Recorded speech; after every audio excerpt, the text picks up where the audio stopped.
সামরিক অস্ত্রের ভান্ডারের ক্ষেত্রে ক্রমশই আরও শক্তিশালী হয়ে উঠছে ভারত। জল, স্থল ও আকাশ সমস্ত ক্ষেত্রেই সমরাস্ত্রের দিক থেকে নিজেদের পায়ের তলার জমি আরও শক্ত করছে এই দেশ। এখানেই শেষ নয়, বিদেশে ভারতের অস্ত্রের চাহিদাও বাড়ছে, যার মধ্যে অন্যতম ব্রহ্মোস সুপারসনিক ক্রুজ মিসাইল। অত্যাধুনিক এই হাতিয়ারটি কেনার ব্যাপারে ইতিমধ্যেই আগ্রহ দেখিয়েছে ভিয়েতনাম এবং মালয়েশিয়া সহ দক্ষিণ পূর্ব এশিয়ার একাধিক দেশ। এমনকি ফিলিপিন্সে পৌঁছেও গিয়েছে এই মিসাইল। এবার সেই তালিকায় ইন্দোনেশিয়াও। উল্লেখ্য, গত বছর এপ্রিলে ব্রহ্মোসের প্রথম ব্যাচ হাতে পেয়ে গিয়েছে ফিলিপিন্সের সামরিক বাহিনী। তার কিছুদিনের মধ্যে এই ব্রহ্মাস্ত্র পেতে নয়াদিল্লির সঙ্গে যোগাযোগ করে ইন্দোনেশিয়ার সরকার। সূত্রের খবর, এই ইস্যুতে $45 কোটি প্রতিরক্ষা চুক্তি হতে চলেছে, মানে ভারত আর ইন্দোনেশিয়ার মধ্যে। এবারে আপনাদের একটু এই ব্রহ্মোস মিসাইলের তেজ ভালো করে দেখাই ভিডিওতে, দেখুন, তাহলেই বুঝতে পারবেন কেন ব্রহ্মোসের চাহিদা বাড়ছে দক্ষিণ এশিয়ায়।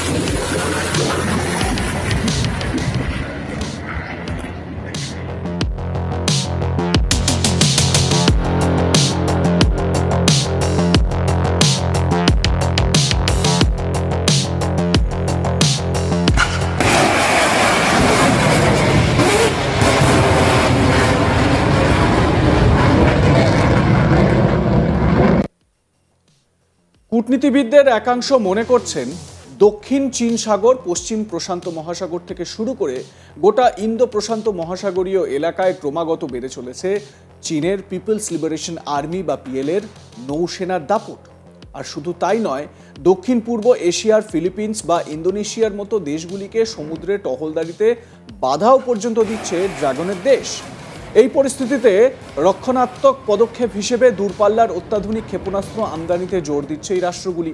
কারণ এই অস্ত্র হাতে পেলে 300 কিলোমিটার দূরে অনায়াসেই হামলা চালাতে পারবেন এই সমস্ত দেশের সামরিক কর্তারা যারা রয়েছেন বা সামরিক যে সমস্ত শক্তিগুলো রয়েছে তারা।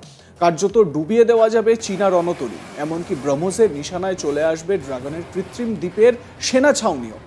উল্লেখ্য, দক্ষিণ চীন সাগরে একটি কৃত্রিম দ্বীপ তৈরি করেছে পিএলএ বা নৌসেনা, পিএলএর নৌসেনা।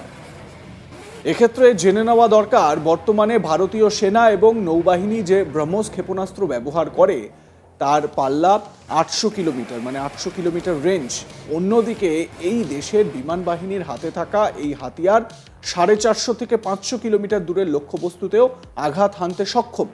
যদিও রফতানির ক্ষেত্রে অবশ্য 290 থেকে 300 কিলোমিটার দূরত্ব অতিক্রম করতে পারে এমন ব্রহ্মোস সরবরাহের সিদ্ধান্ত নিয়েছে নয়াদিল্লি। বিশেষজ্ঞদের কেউ কেউ মনে করছেন, এই পরিস্থিতিতে প্রমাদ গুনছে চীন। বলা ভালো, চীন কিছুটা চাপে রয়েছে বলেই মনে করছেন বিশেষজ্ঞ মহলের একাংশ। মনে রাখতে হবে, অতীতে বারে বারেই ভারত চীন সীমান্তে উত্তেজনার সৃষ্টি হয়েছে, তবে আপাতত অবস্থার পরিবর্তন হয়েছে। লাদাখ সীমান্তে মানে এলএসি থেকে 2 সেনাই সরে এসেছে, সেনা প্রত্যাহার করার ছবিও সামনে এসেছে এবং সেখানে একটা সমঝোতা বলা যেতে পারে এলএসিতে, লাইন অফ অ্যাকচুয়াল কন্ট্রোলে, চীন এবং ভারতের মধ্যে লক্ষ্য করা গিয়েছে। এবং তার মাঝেই, মানে এই যখন খবরগুলো পাওয়া যাচ্ছিল, তার মাঝেই ব্রহ্মোসের এই চাহিদা বৃদ্ধি চীনকে নতুন করে চাপে রাখবে বলে মনে করছেন কেউ কেউ। সেক্ষেত্রে চীন কি ভারতের বন্ধু হতে চায়, উঠছে এই প্রশ্ন।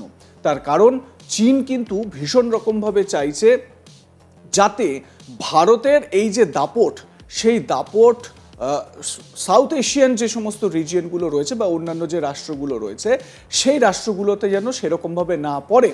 কিন্তু ব্রহ্মোসের চাহিদা যেরকমভাবে বাড়ছে বা ভারতীয় প্রতিরক্ষা, যেগুলো প্রধানমন্ত্রী বলেন যে মেড ইন ইন্ডিয়া, সেই মেড ইন ইন্ডিয়া যে প্রজেক্টগুলো রয়েছে বা মেড ইন ইন্ডিয়া যে জিনিসগুলো রয়েছে সেগুলো যদি বিদেশের বাজারে একটা জায়গা করে নেয়, তাহলে চীনের দুটো ক্ষেত্রে সমস্যা। এক হচ্ছে গিয়ে যেটা সেনাবাহিনী বা প্রতিরক্ষা ক্ষেত্রে একটা সমস্যা, অন্যদিকে বাজার বা আর্থিক দিক থেকেও চীনের ক্ষেত্রে একটা সমস্যা কিন্তু হতে পারে। এবারে আপনাদের দেখাই ব্রহ্মোসের এই তেজ আরও একবার, তাহলেই বুঝতে পারবেন যে কেন সবাই ব্রহ্মোসের দিকে ঝুঁকছেন। দেখুন।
তবে অন্য অনেক বিশেষজ্ঞই বলছেন, মানে এটা তো একটা দিক যেটা কিছুক্ষণ আগেই আপনাদের বললাম, তবে অন্যান্য অনেক বিশেষজ্ঞ বলছেন যে চীন এই যে ভারতের যে এই যে প্রতিরক্ষা ক্ষেত্রে বা রফতানি করার ক্ষেত্রে দক্ষিণ এশিয়ার বিভিন্ন যে দেশগুলো ভারতের ব্রহ্মোস কিনতে চাইছে বা ভারতের প্রতিরক্ষা সরঞ্জামগুলো কিনতে চাইছে, এক্ষেত্রে চীনের একটা হাত রয়েছে।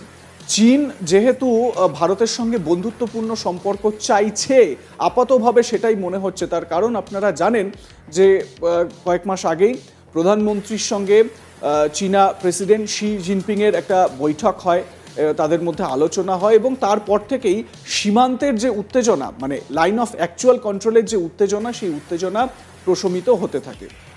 সীমান্তে কোনো রকমভাবে যাতে উত্তেজনা না ছড়ায় সেই কারণে দুই তরফেই সেনা সরে এসেছে এলএসি থেকে।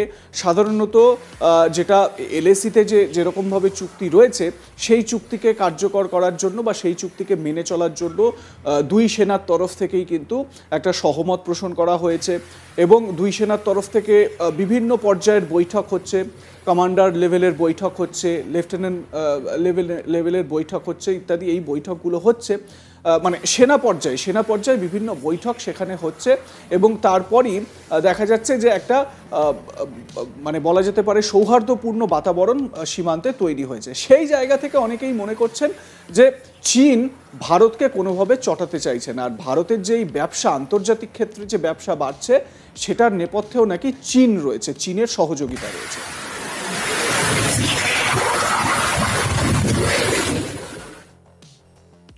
এ বিষয়ে আপনাদের মতামত কি জানাতে ভুলবেন না। লাইক, কমেন্ট, শেয়ার করুন। দেখতে থাকুন আজ তাক বাংলা, সাবস্ক্রাইব করুন আমাদের ইউটিউব চ্যানেলটি।